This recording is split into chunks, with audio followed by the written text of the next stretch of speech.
你好，又係禮拜尾啦。今日講嘅話題呢，就唔係同醫學直接有關嘅，好似係講下人生感悟咁樣啦。係關於點樣喺困境中照顧自己，能夠走出嚟最好。暫時或者估計長期都唔能夠走出呢個困境嘅話呢，就好似一個職業拳擊手，既然唔能夠離場，就要盡可能保護自己。人生唯一屬於自己嘅就係你嘅行動，任何嘅物質都最終唔係屬於你嘅，都係暫時你借用嘅啫。就算係你最愛嘅人，都始終會離開你，無論係以你死亡嘅形式，或者係佢哋離世嘅形式，你哋嘅相處都係暫時嘅。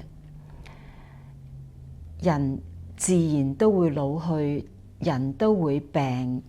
都會死，呢個係自然嘅規則。咁短嘅人生中呢，肯定就有艱難嘅時候。每一個困苦呢，有句話就話唔能夠打死你嘅困苦，就會令你更堅強。其實呢一個講法呢，係好善意嘅勵志，但係佢喺勵志嘅同時呢，亦有好多唔係真實嘅內容喺入邊。譬如話，如果你係生癌嘅，或者係經歷過好大嘅心血管病開刀，如果你同時又係年紀比較大嘅話呢，你經歷過呢啲嚴重嘅疾病，可能就唔能夠再回返病之前嘅嗰種生活狀態㗎喇。咁我所理解呢句話就係話，艱難會令你更強大嘅意思，其實就係你喺同艱難相處，同埋你喺應付困境嘅時候所得到嘅智慧，令你更加堅強。我哋都知道有句話，人生在世不如意嘅事十有八九。咁艱難嘅時候呢，不如意嘅時候呢，你如果係將每一個角色，特別係自己睇清楚嘅話，就好似玩一個拼圖。如果係每一片碎片你都睇得清楚，你就會將佢放喺適當嘅地方。有啲情況下呢，你所受嘅苦，好大程度係嚟自於你嘅設想。你嘅假設呢，本來係用嚟做捷徑嘅，即係話喺唔仔細分析一件事嘅情況下，你用一啲假設嚟做快速嘅判斷。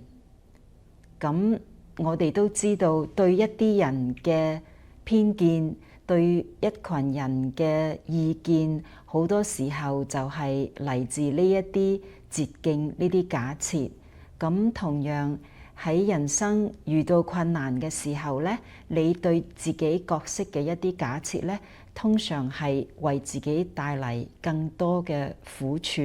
咁所以呢，你喺分析呢個拼圖嘅每一個碎片嘅時候，你要睇到邊一片嘅碎片係自己嘅假設。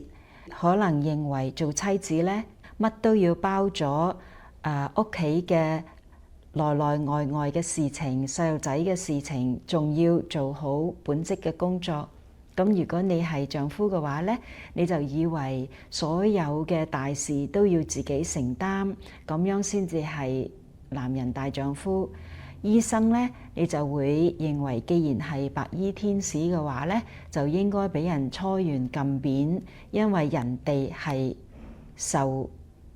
受住健康上嘅折磨嚟揾你睇病嘅。所以如果佢對你態度唔好，你會盡量去理解佢。因為咧呢個醫療制度係咁唔公平，對佢係咁多嘅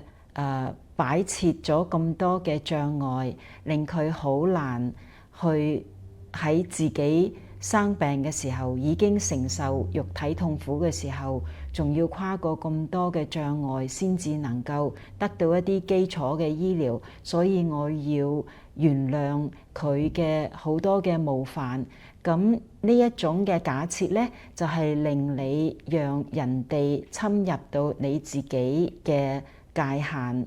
通常咧，呢一種侵犯咧，你會將佢盡量放喺個心度去化解，但係長時間咧就會令你形成職業嘅倦怠啦，同埋咧覺得人生冇出路啦。但係咧，如果你係好似辨識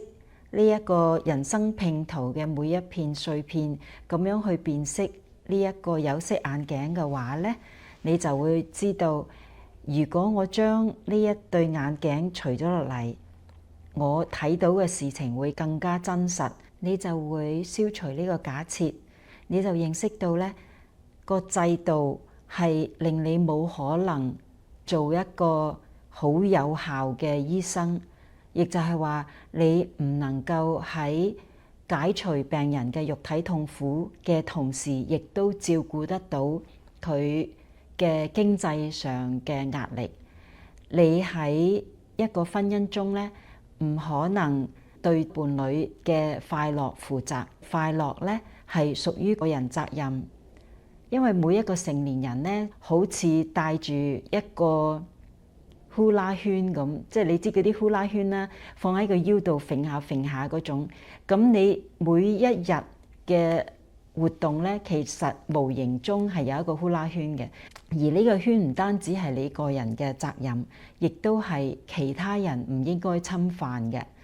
咁如果你係覺得你要對另一個人嘅快樂負責嘅話咧，你就將自己放咗去人哋嘅呼啦圈入邊，或者係你任由人哋對你惡言相向嘅話咧，你亦都允許人哋入咗你嘅呼啦圈。我之所以有呢個感受咧，就係自己喺美國呢30年嘅臨床醫療咧，我就睇到好多制度上嘅變化，令到咧我哋而家做醫生係越嚟越困難。咁喺美國嘅醫療支出佔到國民生產總值20%咁高嘅情況下咧，醫生嘅收入其實只係佔所有醫療支出嘅6%，其他嘅有好大部分1半以上都係用於行政支出。咁呢個所謂嘅行政支出咧，就其實係有一啲人喺中間牟利。咁呢個所謂嘅行政支出，有啲人咧就覺得係浪費，譬如話醫生啊、病人啊，就覺得因為佢冇用喺醫療上，就係一種浪費。其實對於呢啲從中漁利嘅人咧，佢就係制度設計到令佢哋可以飛黃騰達嘅。咁我作為醫生咧，經常就會覺得自己做極都做唔晒，而且做極都做唔得好。醫生助手或者護士都係有好多難處，佢哋亦都係人手唔夠。我哋呢一啲直接做臨床工作嘅人，同時被壓榨。咁呢一個系統嘅設計咧，就好似幾年前嘅一部遊戲叫做 Get Over It。呢個遊戲咧就係令你不斷咁去克服好多困難，爬上一個高峰，繼續參與呢個遊戲咧，難度就只會增大。你唯一唔受虐待咧，就係要離開呢個遊戲。咁但係人生有啲時候係唔可以離開嘅。咁嘅話咧，你就要喺認識到呢個係一個虐待你嘅系統嘅同時，保持清醒嘅頭腦，就係好似頭先我所講嘅一個拳擊運動員。既然你唔可以離場嘅話，就盡量保護自己。我自己嘅工作狀態咧，喺過去醫療制度嘅改變啦，資本對醫療嘅滲透，國家嘅醫療政策咧，喺受呢啲資本嘅影響下，作出唔少嘅決定，對醫護人員同埋病人都好唔公平嘅。喺呢一種情況下，如果我係繼續做醫生嘅話，我要睇清楚同埋知道自己係處於一個被虐待嘅環境中，要盡可能咧保護自己嘅身心健康，亦當然盡最大力量去保護我嘅病人。我嘅感悟咧就係為咗避免自己精疲力盡，唔可以淨係靠增加自己嘅堅韌度，而係要靠睇清楚自己嘅處境同埋周圍嘅人以及環境嘅設計。所以當你感到氣憤，可能係你最適合嘅反應。喺你睇清楚自己嘅角色同埋環境嘅情況下作出嘅抗爭咧，可能係你最需要嘅。離開呢一份工作或者離開呢一份感情嘅時候，假如係有人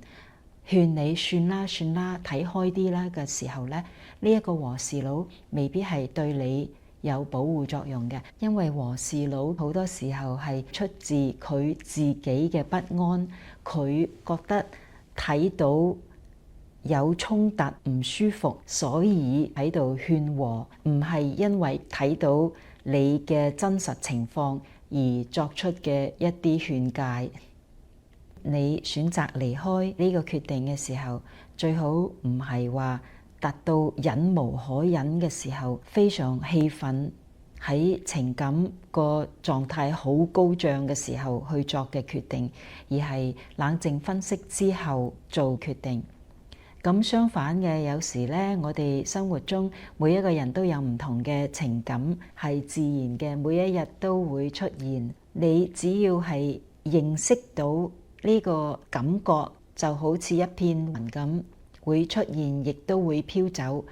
允許佢有一個飄走嘅過程。成年人嘅世界咧係好多困難嘅，因為我哋對好多事情要負責啦，仲要保持好穩定嘅職業態度，咁咧就更加要對自己溫柔同埋寬容。有時咧就要將自己想像成細路仔一樣，或者係10零歲嘅時候未有過任何社會責任嘅時候嘅嗰個狀態。其實我哋每日都仲喺度學習嘅。我今日通透嘅事情喺10年前我係睇唔到嘅。所以一個人嘅進步咧係同自己比較，而唔係同人哋比較。因為每一個人嘅起點唔一樣啦，每一個人嘅原生家庭係唔一樣啦，只能夠同自己比。舊年或者5年前、10年前比，只要睇到進步就感到寬慰㗎啦。但係有時咧犯咗錯咧都要寬容，當返自己係細路仔一樣。有時要好似一個強大嘅媽咪咁去保護自己。如果係人哋侵犯到你嘅界限嘅話，你就要變身嗰個媽咪去保護自己。我頭先一開頭講過啦，人生真正擁有嘅只有一樣嘢，就係自己嘅行動，其他嘅都係暫時嘅，都唔係屬於你自己嘅。每個人都會死，你最愛嘅人有一日都會離開你，盡可能咧對所愛嘅人傾注多一啲嘅心血，咁樣到人生走到最後一日嘅時候，或者係有任何意外來臨嘅時候，你都可以感到問心無愧啦。你唔介意我今晚同你嘅談心啊？